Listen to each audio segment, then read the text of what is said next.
If you really want a quick explanation of Evoke, this is the best way to do it. Hi, bye, activate ability.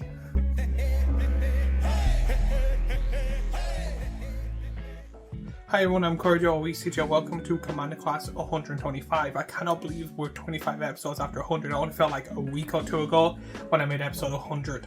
In this class we are going over the keyword Evoke. I'll pretty much give it the explanation of it, the dumbed down version, and then showing off cards with the ability that people could use to put into decks that maybe make their deck stronger if they like the keyword or not. But before I go any further, a word from my sponsor, which is me and my small little Etsy shop where I make t-shirts and hoodies in multiple colours and sizes with designs I've made that people can enjoy. I usually do something funny or silly that I find amusing that I would love to see people actually wear. But if you like me and what I do and want to help out and support the channel, first like, subscribe and watch more of my stuff. The second thing is buy yourself something nice because that helps more financially. So what is Evoke? This ability is written Evoke cost, and it is an alternative cost for a creature, generally a far lower cost, with the condition that the creature must be sacrificed upon entering the battlefield. All cards with Evoke have an additional effect upon entering or leaving the battlefield.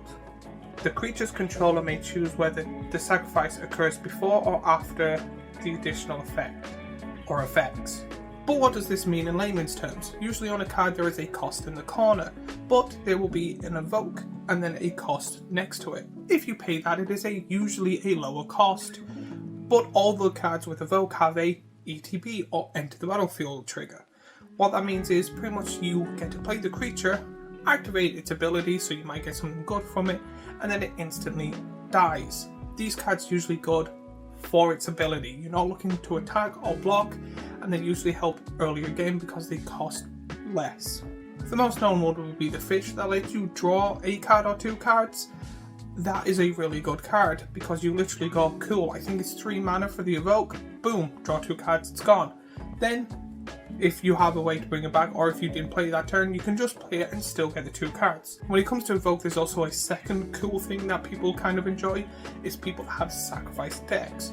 If you have a commander that says whenever something goes to the graveyard, people lose life, these cards are really good for that, because what you do is you pay the Evoke, put your creature down, activate its ability, get whatever benefits comes from it, and then it goes to the graveyard, which then helps with that ability kind of going off too. So that's a 2-for-1er. Really cool thing with it is if there's like you must sacrifice a creature cost at instant speed. Has to be instant speed because you play your Evoke creature after the ability goes off, but before you sacrifice it, you can instant speed use the card to then sacrifice it and get the additional cost of that. So I've seen it used in many different ways and kind of broken in some cases. When it comes to Evoke cards, there's no commanders for it, but there is a lot of staple cards and a lot of really powerful cards people use that have the word Evoke. So if you've never seen a card with Evoke, or don't really know many cards from the top of your head with Evoke on it, here is a list of really powerful Evoke cards. You get cards just like Solitude, Subtlety, Grief, Fury, Endurance, Cloud Thrasher, Night Incarnate, Null Drifter, Revelark, and Slith and Muse. When it comes to this, I do think it is a really cool ability because again with the sacrifice trigger and being able to kind of cast creatures and sacrifice them for like a sorcery type of effect type of thing is really cool. My only downside opinion of this is there's not many. For how long it's been around and for how many cool abilities it is, there's not many cards. You kind of roughly see the same, we'll say 6 to 10. However, when it comes to it, it is a very powerful ability that's hard to balance because maybe the set it comes out in, it's fine.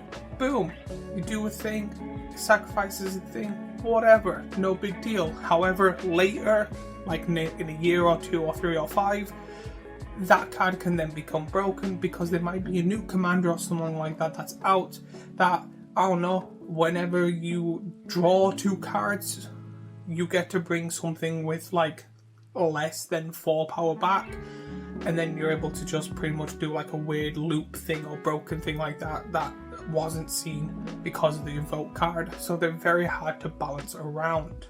But they are my thoughts and opinions when it comes to Evoke. If there's anything I missed or anything you want to know more about, let me know in the comments down below. Let me know what you think of Evoke as a whole, or if there's any cool things you can do with it that I missed. But as always, if you like this Commander class, I have last week's Commander class here, a playlist with all the Commander classes I do here, and a subscribe button here, and I shall see you all in the next video.